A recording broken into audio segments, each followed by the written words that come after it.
Assalamualaikum warahmatullahi wabarakatuh. Kembali lagi dengan saya di channel Landri Sahabat Peternak. Halo dulur-dulur semuanya, bagaimana kabarnya dulur peternak Nusantara?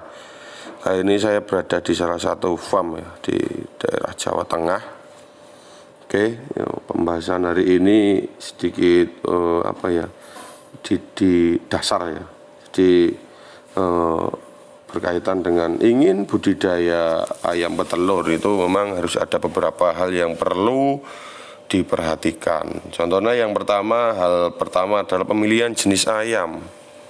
Jenis ayam atau strain ayam itu harus disesuaikan dengan daerah masing-masing gitu kan.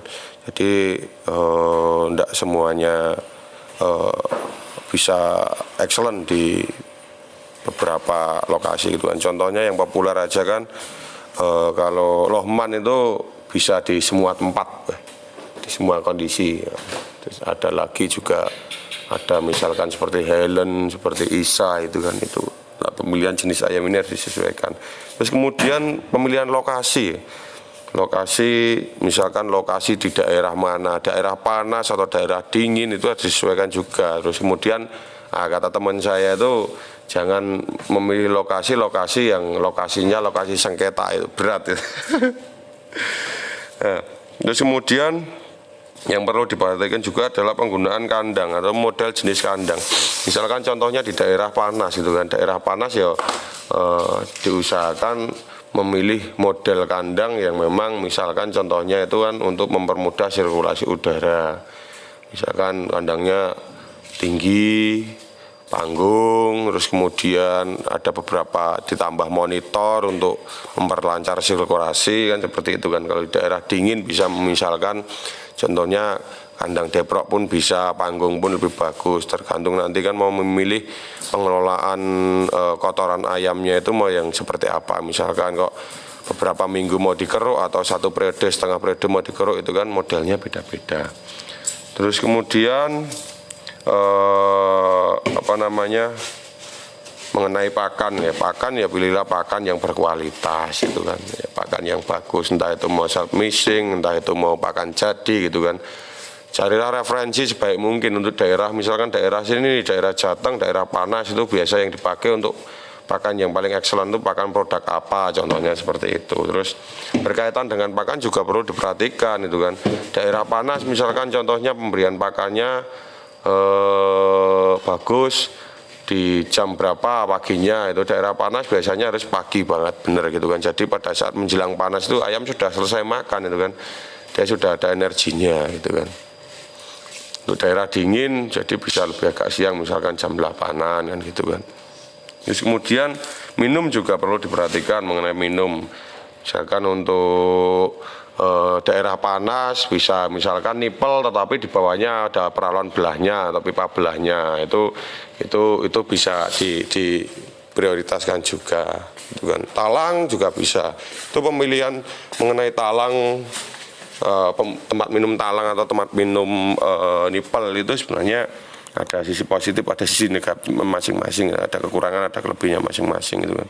Kalau nipel yang pasti kalau memang kondisi ayam lagi sakit kan tingkat penyebarannya itu kan lebih minim gitu kan.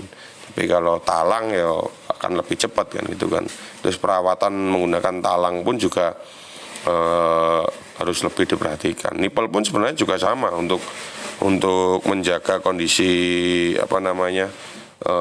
pipa nipelnya biar tidak bergerak, berlumut, tidak mampet, itu juga harus ada perlakuan.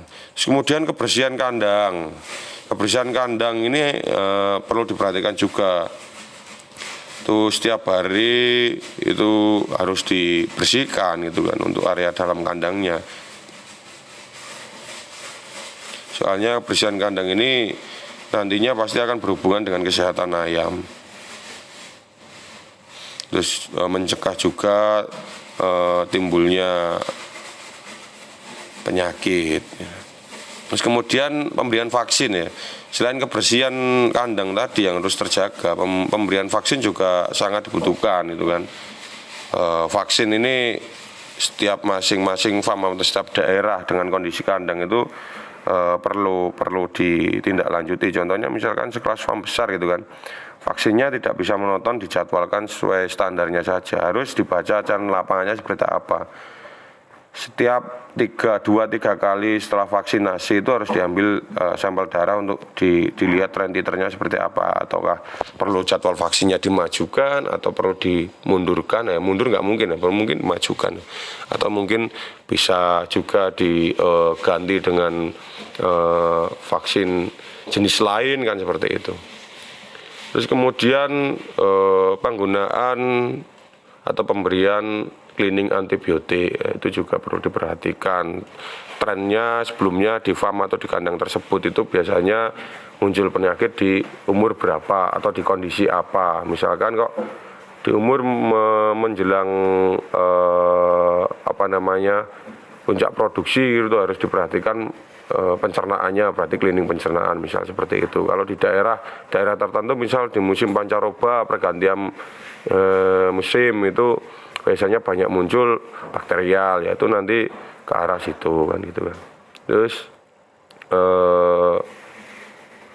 yang selanjutnya adalah pembukuan ya, atau recording. Nah, recording atau pembukuan ini juga sangat penting ya. Setiap usaha itu tentunya harus melakukan pencatatan pada setiap pengeluaran dan pemasukan keuangan.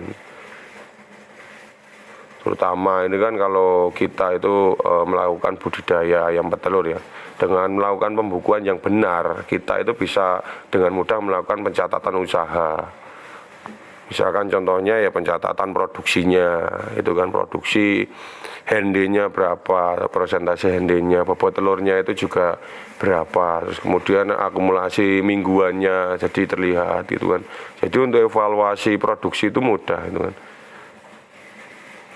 Misalkan juga untuk evaluasi periode per siklus. Misalkan contohnya kandang A, ini satu periode siklus kemarin itu produksinya bisa mencapai sekian kilo per ekor, atau peak HND-nya produksinya itu tertingginya puncak sekian, lama puncak produksinya itu sekian minggu kan, seperti itu juga perlu diperhatikan. Penutup ya, untuk sebagai penutup pembicaraan ini adalah persiapan adalah kunci kesuksesan dalam budidaya ayam petelur. Mengikuti langkah-langkah yang telah dibahas sebelum memulai usaha tersebut akan membuat kita itu menghindari banyak masalah dan kesulitan yang mungkin timbul dari di kedepannya. Perlu diingat bahwa budidaya ayam petelur adalah investasi jangka panjang. Dan dengan komitmen dan pemahaman yang tepat, kita akan meraih hasil yang memuaskan. Jangan ragu untuk terus memperbarui pengetahuan kita. Berinteraksi dengan para peternak yang berpengalaman dan selalu beradaptasi dengan perkembangan industri peternakan. Karena semakin tahun pasti akan semakin banyak tantangan, banyak perubahan gitu kan. Cukup dari saya. Wassalamualaikum warahmatullahi wabarakatuh.